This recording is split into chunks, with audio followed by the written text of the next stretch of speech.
Hello all. Yeah, today I'm talking about the place planning team at the City of Vincent, which is in the north of Perth. So there's a few people from the East Coast, so I thought I'd give you an overview of Perth. So we've got a few titles. We've got the most isolated city in the world, and the longest city in the world, and the most car-dominated city in the world. So Vincent is in the very inner north of Perth, and you can see from 1979 to 2021, it's become a really, really long city. And if we continue the current development pattern, it's predicted to go from Lancelin, which is sort of a holiday town 2 hours north of Perth, carrot farming district, hour and a half south of Perth. So it could be the longest city in the world. I'm very lucky to work in a slice of relatively walkable heaven in the inner north where people want to live and visit. And I acknowledge that I work on the ancestral lands of the Wadjuk people of the Noongar Nation. Vincent's just north of Borloo, Perth, on the Derwent Yarragun and the Swan River. And the map on the right is a lot of old, at the time of colonisation, there was a lot of waterways in Perth that were reclaimed. And Vincent sits on top of those old waterways. So they're still under the ground, but they've been reclaimed into housing and or public open space. And yeah, I'm lucky enough to be the coordinator of the place planning team. The former coordinator is actually online, Georgia. So I'm going to say some of the things I'm saying she actually did. I've just taken over her wins. But yeah, we're the caretakers of this walkable urban fabric and responsible for planning and delivering further enhancements and upgrades in the public realm and transport networks. I think this is one of my favourite maps of Perth as a public transport nerd, but this was the old tram routes of Perth, and 4 of our town centres that my team works in were at the junction of tram routes. So along these tram routes, shops popped up, and they're really great town centres that we're working in and people want to visit. Just some quick numbers because of its age, so one of the oldest areas of Perth and its strategic location. Yeah, it's a pretty, well, it's not the biggest area, only 40,000 people projected to grow by another 10,000 by 2046, but it does have less cars per household and more housing choice. So it's a denser area and a lot more people, take active transport, public transport to get to work. And we're part of the urban design and strategic projects team, so which we call the SPUDs. So our sort of mantra is to lead improvements for our current and future community by understanding needs, designing great places and implementing change. And within our business unit, we're one of 3 teams. So there's strategic planning, place planning and strategic projects. I think about change quite a lot. And this is something I shared with Abelia before. I think that's why she asked me to come on. But this is something I stole from Studio THI. I've never actually worked with them. I think they're from Brisbane. But it's about the need to wear many hats. And yeah, in the past, I've delivered projects and I haven't probably managed the change as well as could be, and it becomes a lot harder in the long run to get the council approval or get community acceptance. So that's something that we talk about quite a lot at the City of Vincent. Sort of manage, so it's having the right technical skills and that deep understanding and influencing that political planning process, being visionary and future focused, being resilient and responsive and ready to pivot, and being empathetic and understanding of our stakeholders and the community that we work with. So this is an example not from the City of Vincent, but near my house. So you can see up the top, this is on the banks of Gallup, Lake Munga. On the top, there are no car parks along the lake edge. And on the bottom one, there are car parks on the lake edge. And you would think, people rightly would be angry about car parks coming into, biodiverse lake edge, and people would be rightly angry. But in actual reality, people were really angry in my neighbourhood, and then it was the council removing the car parks from a biodiverse lake edge. So I suppose that kind of solidified to me that the end result wasn't the issue; it was something changing was the issue. So I communicated on a few local Facebook forums. How pissed off would you be if the council installed more car parks on the lake edge? And I think people saw that point of view. But yeah, we think about change quite a lot at the City of Vincent. So we've got 7 people in our team. So I'm the coordinator. We've got 2 senior place planners. I think Lauren's online. 3 place planners. I think Tanya's online. And we're about to sign up a graduate place planner for the first time, which is really exciting. Everyone in the team is responsible for managing a place. So we've got 5 town centres. So Leederville, Mount Hawthorn, North Perth, Both Street and William Street. And then 2 sort of emerging old industrial areas which are becoming mixed use precincts, so the Pickles District and North Claysbrook. And then the senior place planners and the place planners have portfolios, so that's transport, urban design, art, place performance and economic development. We run as a team a bunch of services and programs, which I'll go through in a second, and we also develop and deliver 10 strategies and plans. So we've got place plans and a few other strategies I'll go through, and out of those strategies and plans falls the projects we work on. So these are our places, which I just ran through, and Mount Hawthorn spelled wrong. I'll get that fixed up. These are our place plans. So each of the town centres have a place plan, which is our team develops, and the delivery arm of the business, which is our infrastructure, so parks, engineering, sort of subject matter experts along the way. We do a lot of community engagement as part of it. And this is a suite of works the city is looking to further investigate or deliver, and mainly in the public realm for each of our town centres to make them walkable and more vibrant places for people. So these are some of the projects, probably all before my time, to be honest, but Georgia would have worked on a lot of them. So we've got Air Street Piazza on the top left, North Perth Common in the top right, Leederville Village Square, which is a nice flush shared space in the heart of Leederville on the bottom left, and a more recent one, which was actually funded through the RAC, was Vincent's first continuous footpath between a very busy pub and an IGA. We also have, so eventually we'll have seven place plans. We're currently working on 4 of them at the moment. So that's for Beaufort Street, William Street, Mount Hawthorn,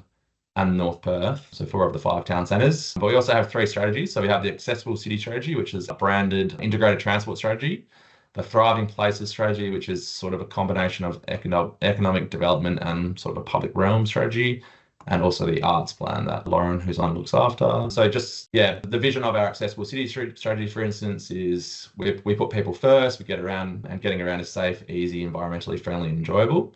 But in that strategy, there's a number of projects that the planning team works on, as well as sort of our engineering team and our ranger services team. So we've currently just turned all of our local roads in Vincent to 40 kilometres an hour, which has been really good. The engineering team has developed a bike network plan, and then from that plan falls more projects. We've developed and got a wayfinding signage plan adopted. We're just currently going through detailed design to roll that out. We've developed some Lincoln Place guidelines, which talk about sort of the aspirational future of our streets and how do we, at the time of renewal, how do we make them better. The engineering team have been trialling the sort of e-scooters that you see for a while on the East Coast. They're relatively new on the West Coast. Strategic planning, looking at car sharing policies, and our ranger services team, precinct parking management plans. So whilst our team develops the strategy, a lot of the actions are delivered by other people in the organisation. This is some really nice photos that our consultant took, which I thought I would put in, but that's sort of, what a really wide street in Perth could transform into, with some building out some corners, planting some more trees, and looking at permeable paving. On the left is the wayfinding signage plan. So there'll be 75 signs going to our town centres soon, showing other places they can walk to in the area. The engineering developed the bike plan, and then on the right is one of our newly 40 kilometre hour streets. The Thriving Places strategy is, our vision is, these thriving places are integral to our identity, economy, and appeal. We want to create, enhance, and promote great places and spaces for everyone to enjoy.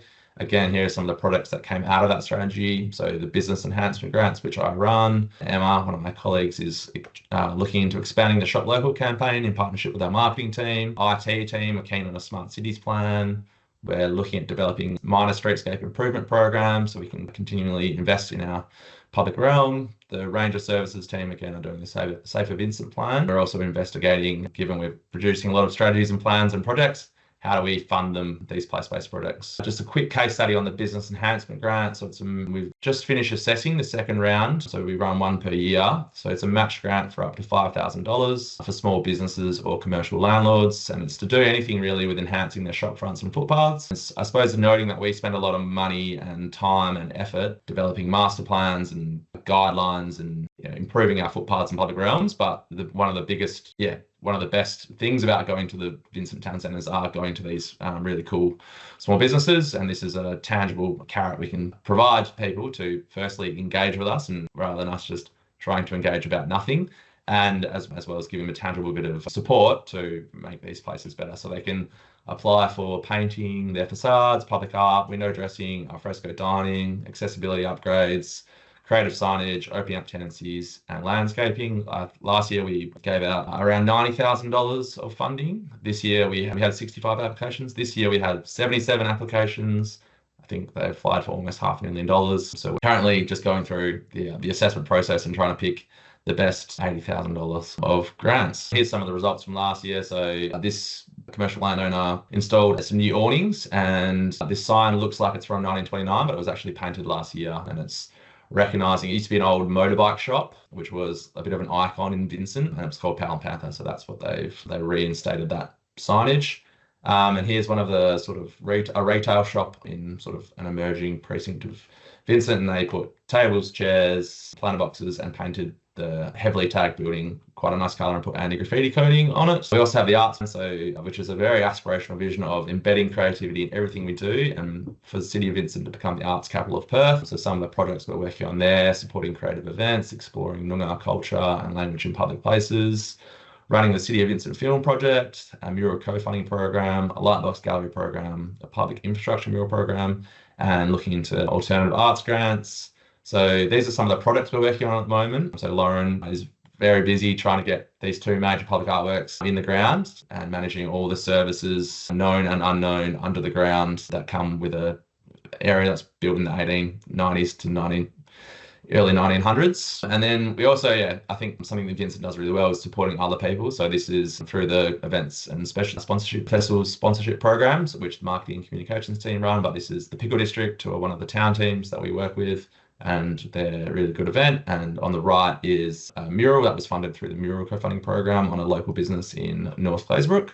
I'm actually sitting under the awning with the mayor, which is very coincidental. And then on top of the projects and the strategies and plans we deliver, we also proactively engage with our businesses and other place stakeholders like our town teams. We provide support to the businesses. So if they want to do something in the public realm or are having trouble working out what approvals or permits they do or don't need, we can kind of be that business concierge for them. We also run the Vibrant Public Spaces policy, which Georgia and Maddie developed, the 2 coordinators before me, which is about creating a pretty solid set of guidelines on what we do want to see in the public realm, from parklets, eatlets, fixed furniture, and things like that. We also have the town team grants, the business enhancement grants we've talked through before, also shop local campaigns. And we just regularly do a walkthrough and report things that are broken or tagged. Other teams in the organisation, if you're in the parks team, you might have your blinkers on when you're going through the town centre and only looking at trees or landscaping. You might miss the other things. So we have that sort of bit more holistic view of the town centres. So these are some of the things we've delivered through the Vibrant Public Spaces policy. So this is a park at Hanks Corner in North Perth. And this is some fixed furniture in Leederville.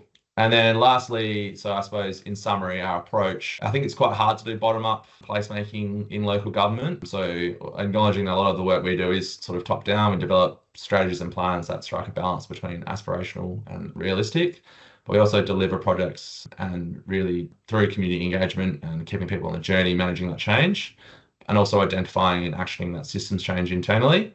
And the bottom-up work we can do is that really relational engagement with place stakeholders. So I suppose it's the difference between doing project-based community engagement and having someone consistently walking through the town centres, reporting, damage, but also talking to them about the business enhancement grants and the mural co-funding program and all the other things we have.